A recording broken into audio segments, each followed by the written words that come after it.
When I was younger, I participated in multiple stage productions, from local choirs to plays to musicals.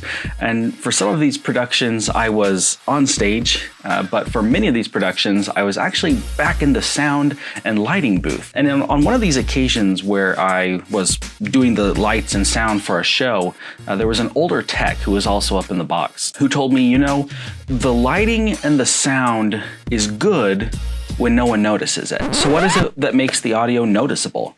Well, to me, it's when the audio doesn't meet the expectations that the viewer has, whether it is a stage production or a YouTube video or a feature film.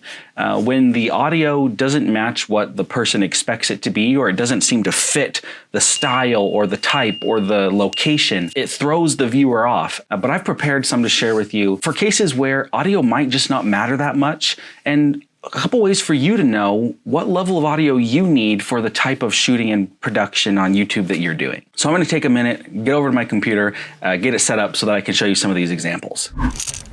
All right, the first example is me. You can hear now that my audio is completely different than it was in my last, the place I was sitting.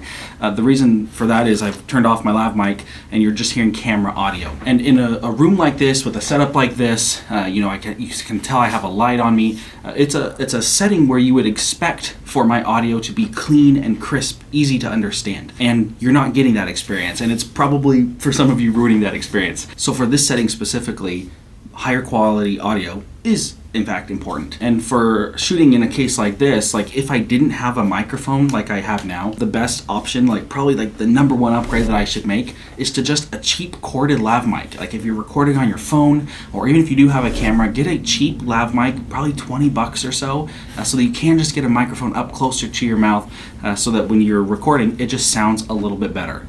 And now my audio sounds much better. And now the experience for you as a viewer feels right. The audio isn't distracting from the information that's being shared. It isn't distracting. It matches the environment. It matches the setup. So I think we can all understand and see kind of that night and day difference. But let's look at some examples that aren't quite so night and day. Things where it might not be as obvious what fits and what doesn't fit. Like this next example where the audio quality doesn't actually have to be as good as you might think, even when the viewer's expectation is high. Like in this old channel makers video here, Ricky, myself, and Anna were interviewed about our experience creating 52 videos in 24 hours. And without hearing the footage, you can see our backgrounds look generally pretty nice. They're not perfect setups, but generally speaking, they look clean, right? It's a decent looking setup. But there are a few key things to notice here. The lighting isn't perfect, and then something, once I start playing the clip, that you'll notice is that the camera's actually being handheld. And so what these slight little factors do are they lower the viewer's expectations. They help you understand, oh, this is a different type of shot. This isn't just a static at the desk in a studio type of shot.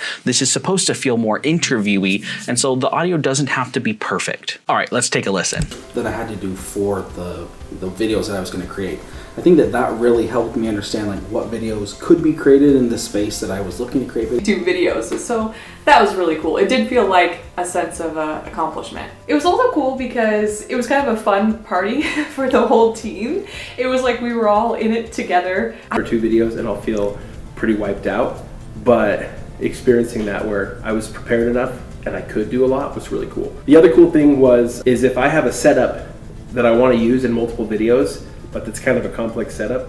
Okay, I think you guys get the idea. So the audio isn't terrible, but it doesn't sound crispy like this audio does.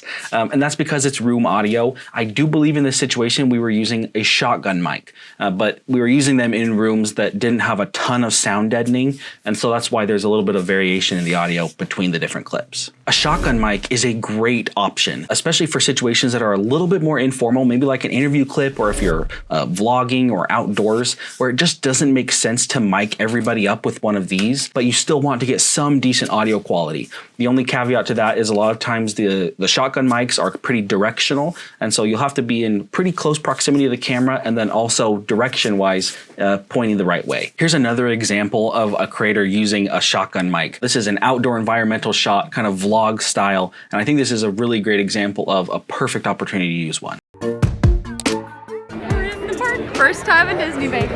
We're in Disney. Story, this is Disney. This is was amazing. Made it. Okay, so you can hear the environmental noise in the background, but honestly, it just fits the vibe of the video. Again, it's less formal. You can still hear them talking really well. It's still picking up their audio really crisply, really crisply, but it still sounds good. Now, I can't say 100% for sure that they're using a shotgun mic, but when I looked through their video and I looked at, let's see, the timestamp was 4:31. Let's give this a look. You can see here, if I zoom in, you can tell that they have a camera here, and then if I play the video, you can tell that there's kind of that blob, the shotgun mic looking blob right above the camera. So I'm nearly 100% sure it's a shotgun mic, but you can let me know if you think different. Now on this other video on their channel, I believe they're also using a shotgun mic. It wouldn't surprise me. I don't see a lavalier mic or anything like this, but they are sitting in the same spot. And so you're gonna hear kind of an audio difference here that I would just kind of like to point out again. So just listen and I'll kind of explain myself. Update, and the number one question that everybody is asking us right now and that everybody wants to know is, are we... Okay, so you can hear their audio. The room that they're in, it looks like a kind of a big open sitting room, maybe connected to a kitchen. So it's echoey, right? You could probably hear that echo.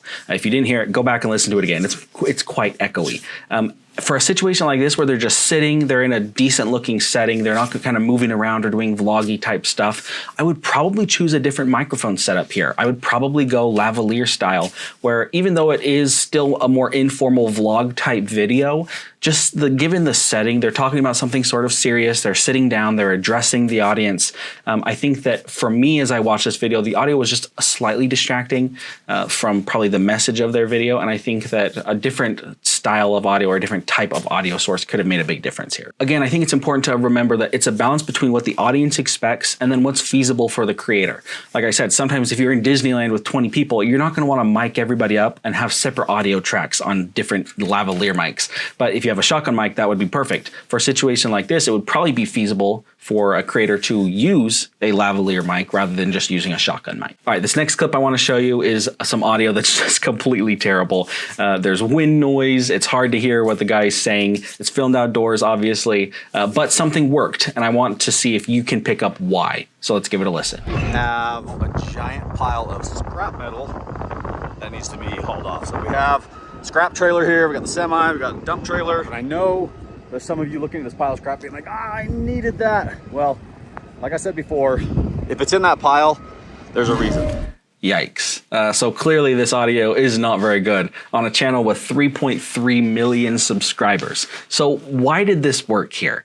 Well, there's a couple reasons. So if you fast forward a little bit, he says at the end of this clip, he goes, I don't even know if this clip is going to be usable. I think the audio might be terrible because of the wind. I'm either going to have to come out here and refilm this, or we'll put subtitles on the footage.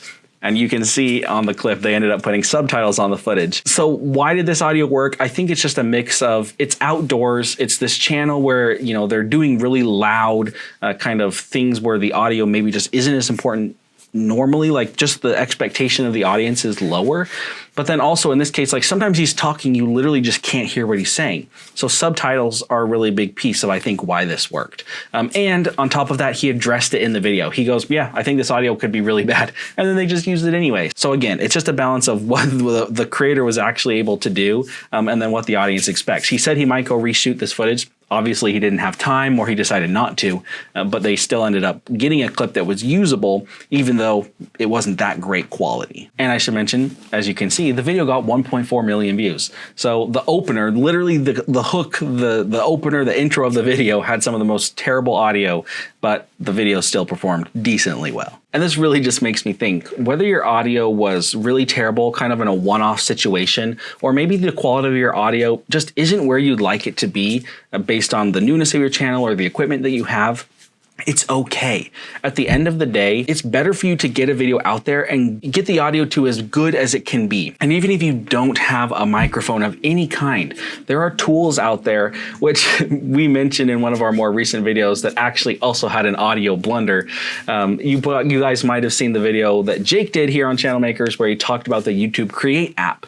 And on the YouTube Create app, there's some audio fixing software, kind of some AI software that Jake showed. And in the video, Jake hyped up this cool audio fixing software, and then it got to the point where he finally hyped it up, and then he went to show the audio fixes, and for some reason, during rendering of our video, the clip just disappeared. We've since replaced that version of the video, but it was hilarious to read some of your guys' comments, which I think is important to remember. Like, the audio was bad. We literally hyped this one thing up the entire video, and then we didn't deliver on the promise. But here are some of the comments. The silence of the audio cleanup had me rolling. So we had this audio cleanup tool work on some of Jake's audio that was just filmed on his phone, and it totally took away all the audio. The clip didn't render.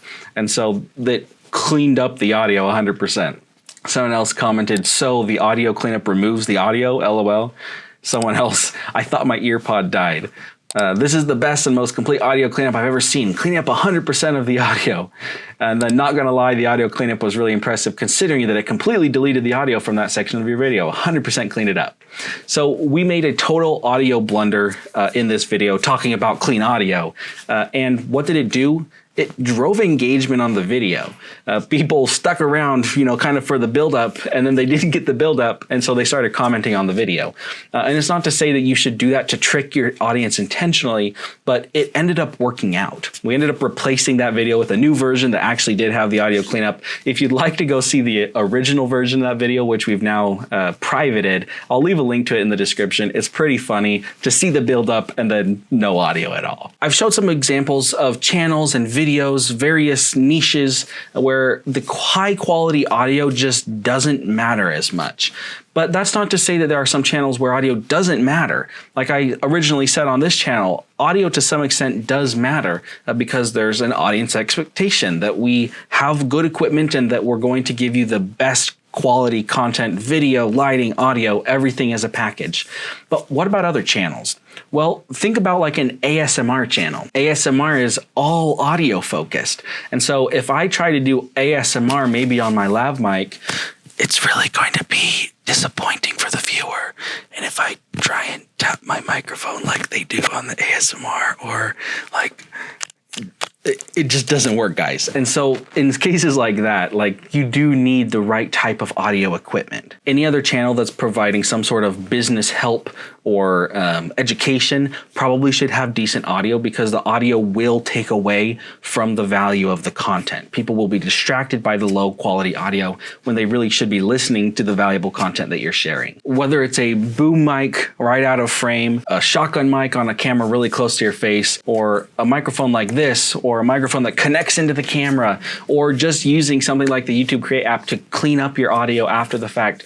Depending on where your situation is, just make sure that your audio closely matches the audience expectation. That's really what it boils down to. And how do you figure that out? Well, go find other channels that are doing videos similar to yours, maybe in a similar niche or a similar style, and figure out kind of what audio they're using. Find channels that are similar sizes as yours. Even larger channels in the industry will often, like a large vlogging channel, will use the same or a similar microphone setup as a small vlogging channel. So you can look at all these channels in your industry and see what audio quality do they have to know what audio quality you should have. And you may not be there right now. You may not have the funds or the capability to get that equipment right now, but it gives you something to work toward. And hopefully your audio will get to the point where it matches the audience expectation. And until then, use free tools to help clean up your audio. There's things in Adobe, there's things in Audacity, the free one. There's things like YouTube Create, tools like YouTube Create, where you can clean up or kind of freshen up the audio in post. Those are all things that are free that you can do until you get the audio to the quality that you want. Let me know if you agree with this. I think that it totally matters what the audience thinks about your audio, but let me know what your experience has been with the quality of your audio. Do you feel like you need studio grade audio equipment, or do you feel like you can get by with a shotgun mic? I'd love to hear it down below. Let me know. I should also mention, if you didn't notice, which we're talking about audio, so you might not have, I got a brand new shirt, and look, it has flowers on it. And so if you like my shirt, you might leave a comment, something like, wow, Nathan, that's a nice shirt. I noticed it before you even told me, or something nice like that. I'd highly appreciate it. Thank you guys for watching, and we'll see you in the next one.